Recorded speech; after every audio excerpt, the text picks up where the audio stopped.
Hi పిల్లలు, ఈరోజు నేను చెప్పబోయేది చాలా మంచి కథ. శ్రద్ధగా వినండి. హిందూ సామ్రాజ్య స్థాపనకై అకుంఠిత దీక్షతో వీరోచితంగా పోరాడి ఎంతోమంది విదేశీ పాలకులను మట్టి కరిపించి దేశ చరిత్రలోనే చిరస్థాయిగా నిలిచిపోయిన స్వాతంత్ర ఉద్యమ ఉదయభానుడు, మహారాష్ట్ర యోధుడు ఛత్రపతి శివాజీ గురించి మీకందరికీ తెలిసే ఉంటుంది. ఆయన పేరు తలుచుకుంటేనే ప్రతి భారతీయుడి గుండెల్లో దేశభక్తి భావన ఉప్పెనలా పెళ్ళిపుకుతుంది.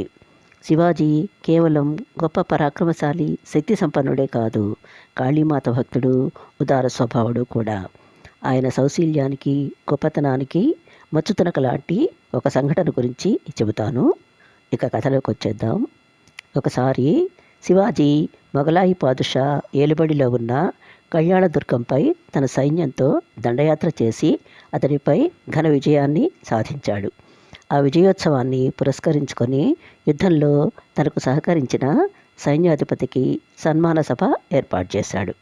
సైన్యాధిపతి ఎంతో సగర్వంగా సభలో ప్రవేశించి కళ్యాణదుర్గపు ఖజానా నుంచి తరలించి తెచ్చిన అపార ధనరాశులను, విలువైన వజ్రవైఢూర్యాలను రాజుగారి ముందుంచి వాటిని చూసి ఆయన సంతోషించడం చూసి పొంగిపోతూ, ప్రభు, మీకోసం ప్రత్యేకంగా మరొక అమూల్యమైన కానుకను తెచ్చాను అంటూ నిలువెల్లా మేలిముసుగు ధరించిన ఒక మహిళను బందీగా సభలో ప్రవేశపెట్టాడు.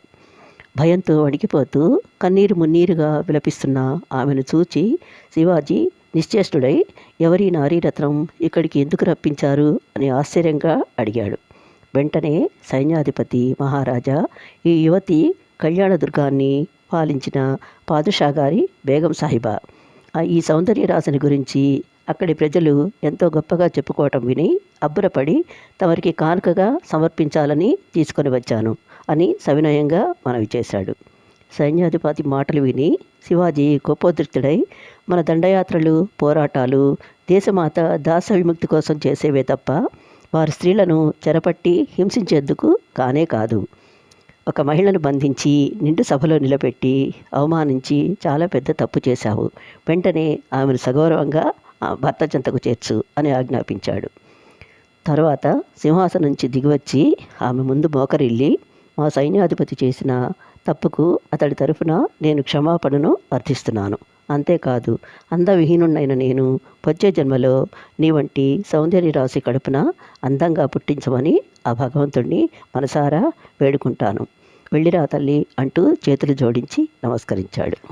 మరుక్షణమే ఆ మహిళ తన ముఖంపై కప్పుకున్న మేలిముసుగును తొలగించి, మహారాజా, మీ శౌర్యపరాక్రమాలను, ఉదార గుణాన్ని గురించి మా జనానాల్లో దాసదాసీలు కథలుగా చెప్పుకుంటుండగా ఎన్నోసార్లు విన్నాను.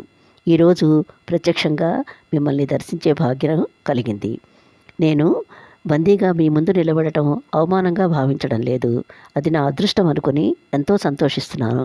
ఇప్పుడు నా కళ్ళల్లో కారేవి కన్నీరు కాదు, పరస్త్రీని తల్లిగా చూడగలిగిన మీ పవిత్రతకు, ఔదార్యానికి అభిషేకం చేసేందుకు కురిపిస్తున్న ఆనంద బాష్పాలు. మీరు కలకాలం ఆయురారోగ్యాలతో చల్లగా ఉండాలని ఈ క్షణం నుంచి ఆ అల్లాను నిత్యం ప్రార్థిస్తూనే ఉంటాను అంటూ ఆయన పాదాల చెంత 2 కన్నీటి బొట్లు రాల్చి వెనుతిరిగింది. ఆ దృశ్యాన్ని కళ్ళారా చూస్తున్న సైన్యాధిపతి సిగ్గుతో తలదించుకొని, ప్రభు, తమరేంటో తెలిసి కూడా మెప్పు కోసం మూర్ఖంగా ప్రవర్తించాను. నా అపరాధాన్ని మన్నించండి అంటూ దీనంగా వేడుకొని ఆమెను రాజుగారి ఆదేశానుసారం చీరసారతో అందరము ఎక్కించి సగౌరవంగా సాగనంపాడు. విన్నారు కదా పిల్లలు, శివాజీ ఎంత గొప్పవాడో. స్త్రీలను గౌరవించడం మన భారతీయ సంస్కృతి సాంప్రదాయం. ఎక్కడ మహిళలు పూజింపబడతారో అక్కడ దేవతలు కొలువుంటారని పెద్దలు చెప్పింది బాగా గుర్తుపెట్టుకుని మీరు శివాజీలా స్త్రీని తల్లిలా, చెల్లిలా అభిమానించి గౌరవించడం నేర్చుకోండి. ఈ కథ ఇంతటితో ముగించి మరో కథతో మళ్ళీ మీ ముందుంటాను. బాయ్.